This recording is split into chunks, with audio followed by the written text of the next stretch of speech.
President APJ Abdul Kalam India के साबिक राष्ट्रपति, वो और मैं एक तमिलनाडु के स्कूल के फंक्शन में बुलाए गए। वो चीफ गेस्ट थे और मैं गेस्ट ऑफ ऑनर था। तो प्रेसिडेंट के पास मुझे बिठाया गया था।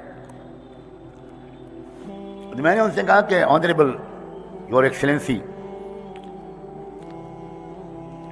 Very common that you use the word of day dreaming. राष्ट्रपति जी, आप बार बार दिन में ख्वाब देखने की बात कहते हैं।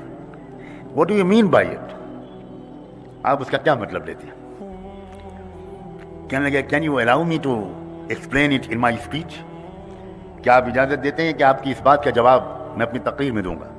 मैंने कहा नो प्रॉब्लम, गो अहेड। फिर वो तकरीर करने के लिए खड़े हुए तो उन्होंने मेरा हवाला दिया कि brother Sajjad Nomani has asked me a question right now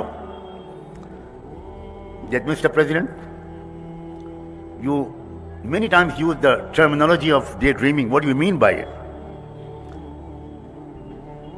And I promised him and got his permission to explain it in my speech. ये उन्होंने शुरू में कहा कि सज्जाद नुमानी साहब ने मुझसे पूछा था और मैंने उसका जवाब ये दिया था कि मैं आपकी बात का जवाब अपनी तकरीर में दूंगा। फिर वो स्कूल के हजारों लड़के लड़कियां सामने बैठे थे और उन्होंने उनको खिताब करके कहा कि रात में देखे हुए ख्वाब उनसे इंसान नहीं बनता, जागते हुए जो ख्वाब आदमी देखता है उनसे बनता है। जागते हुए उन्होंने कहा कि देखा करो ख्वाब कि मैं मुल्क का लीडर बनूंगा, मैं कौम का रहबर बनूंगा, मैं इंसानियत का खिदमत गुजार बनूंगा, मैं लूटूंगा नहीं, सूखी रोटी खाऊंगा लेकिन भूखे लोगों के पेट भरूंगा, मैं लोगों के आंसू पोंछूंगा, मैं रिश्ते जिनके टूट गए उनके रिश्तों को जोड़ूंगा। बड़ी शानदार तकरीर की प्रेसिडेंट एपीजे अब्दुल कलाम ने। मुसलमानों, तुमको फख्र होना चाहिए, मगर अफसोस फख्र तो तब हो जब तुमको कुछ मालूम हो। तुम्हें तो तुम्हारे मुकर्रिरीन या जमीन से नीचे की बातें बताते हैं, आसमान से ऊपर की। प्रेसिडेंट एपीजे अब्दुल कलाम राष्ट्रपति भवन में जब आए थे तो एक सूटकेस लेकर आए थे और राष्ट्रपति भवन में 34 कमरे हैं, बहुत आलीशान कमरे हैं।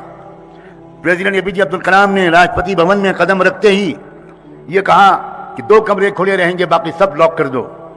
मैं किसी कमरे को यूज नहीं करूंगा, सिर्फ 2 कमरे, एक कमरे मेरे बैठने और सोने के लिए, एक कमरे लोगों से मुलाकात के लिए, नथिंग मोर देन दैट। और कैन यू बिलीव इट, मुसलमानों फख्र करो, प्रेसिडेंट एपीजे अब्दुल कलाम अपनी चाय की एक एक प्याली अपने लंच और डिनर और खाने के पैसे अदा करते थे। यह है मुसलमान सदर जमहूरिया। और एक आज के हमारे लीडर हैं, खरबों डॉलर रोजाना लूट रहे हैं। यह हैं देशभक्त, यह हैं राष्ट्रवादी, या प्रेसिडेंट एपीजे अब्दुल कलाम थे, या डॉक्टर जाकिर हुसैन थे, या सदर फखरुद्दीन अली अहमद थे। मुसलमानों, तुम अपने लीडरों की भी नाकदरे हो। तुम्हें सिर्फ तनकीद करना आता है, तुम्हें सिर्फ कीड़े निकालना आता है, तुम्हें लोगों की खूबियों को तलाश करना नहीं आता। ये तुम्हारी बीमारी है।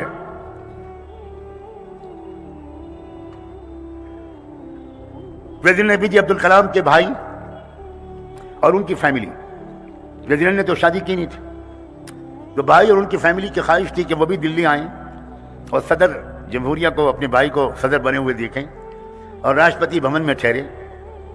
तो प्रेसिडेंट एपीजे अब्दुल कलाम ने रियासती और सरकारी हवाई जहाज से उनको नहीं बुलवाया, जबकि प्रोटोकॉल ये कहता था, सरकारी निज़ाम ये था कि सरकारी जहाज भेजा जाता और वो उससे आते।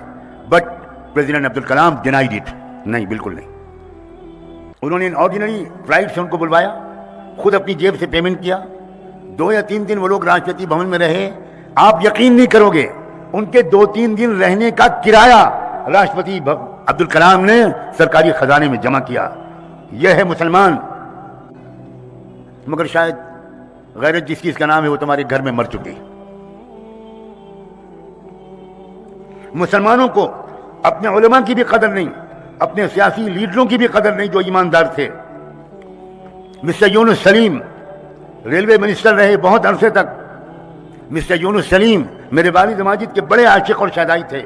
यूनुस सलीम अपने किराए से आते थे, रेलवे मिनिस्टर के बावजूद अपने टिकट से आते थे, अपने टिकट से जाते थे।